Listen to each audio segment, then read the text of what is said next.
जय हिंद दोस्तों बिहार कार्यालय परिचारिका लगभग बहुत सारे जिले का जो है रिजल्ट प्रकाशित किया जा चुका है परिचारी विशिष्ट का। और लगभग आधे जिले बचे भी हुए हैं जिनका रिजल्ट अभी प्रकाशित किया जाना है बिहार एसएससी के द्वारा।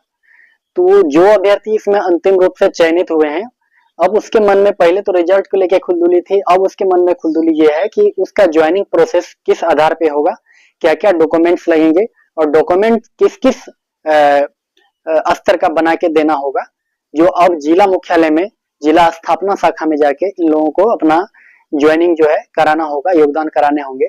और उसके बाद 3 महीने, इसके ज्वाइनिंग के बाद इनके 3 महीने का समय लगेगा और ये 3 महीने ये लोग काम करेंगे बिना वेतन के।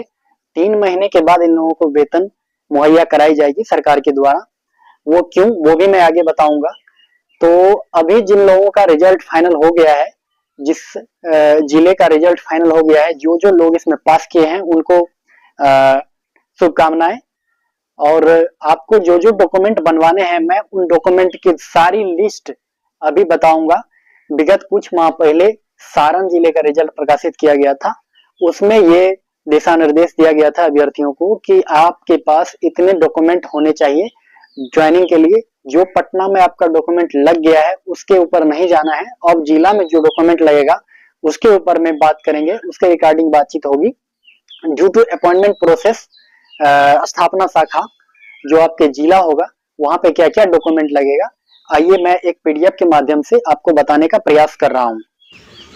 दोस्तों यही वो नोटिस है, देख सकते हैं कि जिला स्थापना शाखा छपरा सारण के द्वारा ये जारी किया गया है उस अभ्यर्थियों के लिए, क्योंकि सारण जिले का जो है अभ्यर्थियों का रिजल्ट क्लियर हो चुका है। इसमें जो है कुल 15 अभ्यर्थी अनुशंसा योग्य पाया गया है, जिसका कोटिवार जो है नीचे में दिया गया है, उसका नाम समेत देख सकते हैं कि उक्त अभ्यर्थी जो पास किए हैं उसका नाम with roll number with category और मोबाइल नंबर के साथ दिया गया है।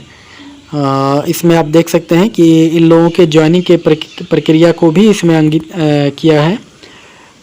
इसमें लास्ट 15 लोग हैं, 15 लोगों का जो है विथ कैटेगरी और मोबाइल नंबर के साथ रोल नंबर भी दिया गया है, नाम।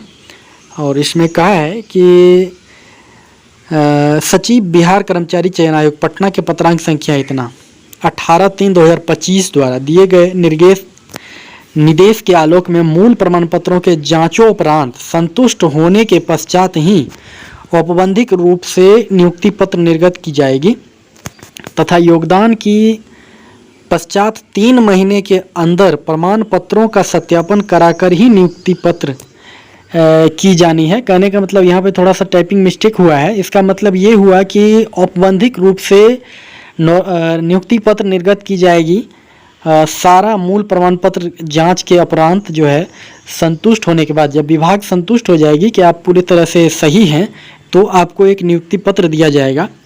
और उस नियुक्ति पत्र को लेके आप अपना स्थापना शाखा में जाएंगे, योगदान देंगे उस, और 3 महीने के अंदर जो आपका प्रमाण पत्र है उसको आपके बोर्ड से सत्यापन कराकर, जो प्रमाण पत्र जिस अथॉरिटी से निर्गत किया गया है उसको उस अथॉरिटी से फिर से ऑथेंटिक करवाने के बाद 3 महीने के अंदर नियुक्ति की संपुष्टि नहीं होती है तो संबंधित नवनियुक्त कार्यालय परिचारी के वेतन की निकासी तब तक नहीं की जाएगी। कहने का मतलब 3 महीना के अंदर आपके जितने भी कागजात है वो संबंधित संस्थान से उसको सत्यापित करा लिया जाएगा, ऑथेंटिकेशन करा लिया जाएगा।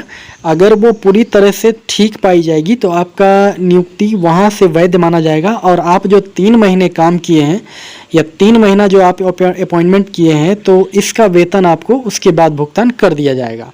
मैंने ऐसा नहीं कि 3 महीना आपको फ्री में करना पड़ेगा, जो इसकी सूचना में लिखा हुआ है कि वेतन जो है 3 महीने के बाद भुगतान होगा, जब तक कि उसका कागज, संबंधित कैंडिडेट का कागज पूरी तरह से वैलिड न पाया जाए। उसमें यह भी कह रहा है कि यदि 3 महीने के अंदर नियुक्ति की संपुष्टि नहीं होती है तो संबंधित नवनियुक्त कार्यालय परिचारी के वेतन की निकासी तब तक नहीं की जाएगी।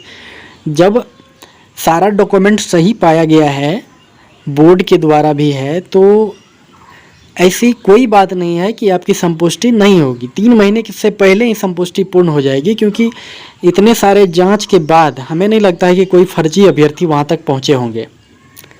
तो जब तक नियुक्ति की संपुष्टि नहीं हो जाती है नियुक्ति पदाधिकारी द्वारा सभी मूल प्रमाण पत्रों के जांचों उपरांत प्रथम दृष्टया संतुष्ट हो जाने के पश्चात चयनित अभ्यर्थी से इस आशय का शपथ पत्र ले लिया जाएगा कि उनके द्वारा दिए गए सभी प्रमाण पत्र सही है तथा भविष्य में कोई त्रुटि पाए जाने पर उनकी नियुक्ति रद्द कर दी जाएगी एवं विधि सम्मत कार्रवाई की जाएगी। कहने का मतलब इसमें इतना सारा झेल है, आप इसको झेल ही कह सकते हैं, क्योंकि इनके प्राधिकार देखिए, नियुक्ति प्राधिकार पटना के द्वारा जांच हुआ है, फिर जिला में जांच होगा और नीचे भी उसी भड़काऊ टाइप का इसका घोषणा लिखा हुआ है।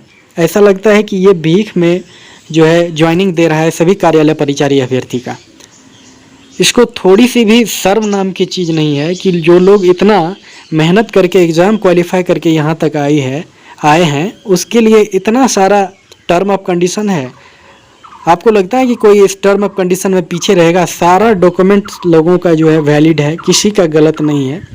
फिर भी इसमें इसके जो घोषणा पत्र है उससे एकदम भड़काऊ टाइप का सेंटेंस साबित किया जा रहा लग रहा है कि ये पूरी तरह से भड़काऊ सेंटेंस है।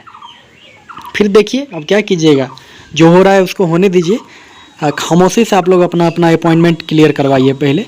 और फिर देखिए क्या है, उक्त सभी अभ्यर्थियों को आदेश दिया जाता है कि निम्नांकित सभी वांछित कागजातों के साथ 26/3/2025 को पूर्वाह्न 10 बजे सारण समाहरणालय स्थित जिला स्थापना शाखा में उपस्थित होना सुनिश्चित करेंगे।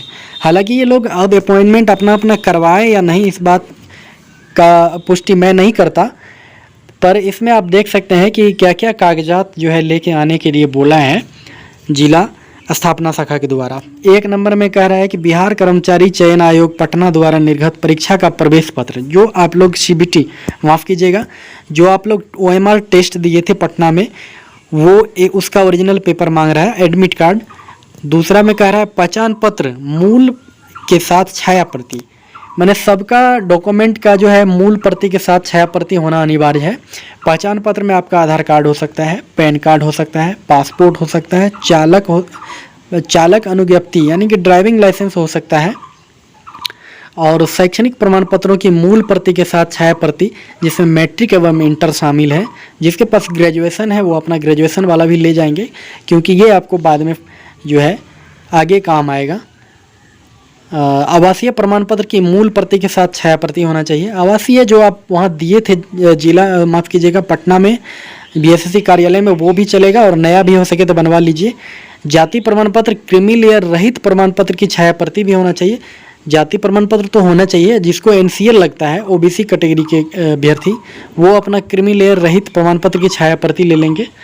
सभी प्रमाण पत्र अगर सही है तथा गलत पाए जाने पर उनकी नियुक्ति रद्द कर दी जाएगी से संबंधित शपथ पत्र प्रथम श्रेणी कार्यपालक दंडाधिकारी अनुमंडलाधिकारी यानी SDO का बना हुआ एक शपथ पत्र चाहिए, जिसमें ये लिखा होगा कि सभी प्रमाण पत्र मेरा सही है और गलत पाया जाता है तो उनकी नियुक्ति रद्द कर दी जाएगी। देख रहे हैं ना क्या क्या कह रहा है, इस चीज़ की ज़रूरत है कहीं पर।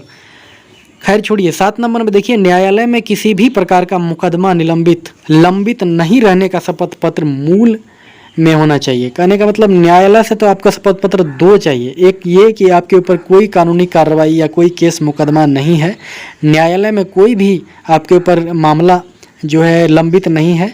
दूसरा 8वां नंबर कह रहा है कि चरित्र प्रमाण पत्र, हालांकि चरित्र प्रमाण पत्र ही आपको क्लियर कर देगा कि आपके ऊपर कोई केस है या नहीं है, फिर भी आप 7 नंबर वाला को भी क्लियर करके ले जाएं। और 9 नंबर में 3 पासपोर्ट साइज फोटोग्राफ, आपके पास 3 पासपोर्ट साइज फोटोग्राफ होनी चाहिए, जो आपका हाल का खींचा हुआ फोटो हो सकता है। यदि पूर्व में नियोजित पदस्थापित हैं तो संबंधित अनापत्ति प्रमाण पत्र जांच। तो आप देख सकते हैं कि यही सारा चीज़ जो 10 डॉक्यूमेंट है आपको यहाँ से स्क्रीनशॉट ले लेना है और सारा डॉक्यूमेंट विधि सम्मत पूरा करके आपको नियुक्ति स्थल पे जाना है और ये चीज़ सबमिट कर देना है। बाकी नियुक्ति में यही सारा डॉक्यूमेंट लगेगा। वीडियो देखने के लिए आपका बहुत बहुत धन्यवाद।